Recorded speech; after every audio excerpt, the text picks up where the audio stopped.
Ghatanji one विभागानं घाटंजी ते यवतमाळ रस्त्यावर अवैधरित्या खेर प्रजातीच्या लाकडाची तस्करी करणाऱ्या ट्रकसह 2,10,000चा मुद्देमाल जप्त केला।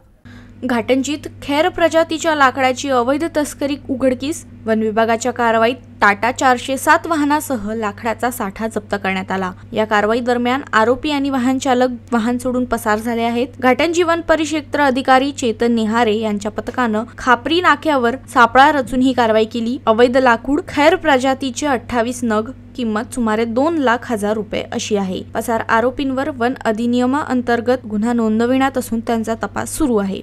काल मध्यरात्री पहाटेच्या सुमारास घाटंजी वन परिक्षेत्रामध्ये वन कर्मचाऱ्यासह गस्त सुरू असताना एकदम हे जे घाटंजी ते यवतमाळ जो रोड आहे त्या रोडवर टी पॉईंट आहे, टी पॉईंटच्या तिथं नाकाबंदी सुरू होती, गस्त सुरू होती। तिथे एक भरधाव वेगाने ताडपत्री बांधून असलेला एक मेटॅडोर 407 हा तिथून जात होता।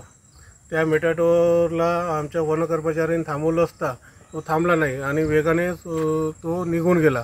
त्यामुळं त्याचा पाठलाग केला आणि पाठलाग केला असता त्याला ओव्हरटेक केलं व गाडी थांबवली।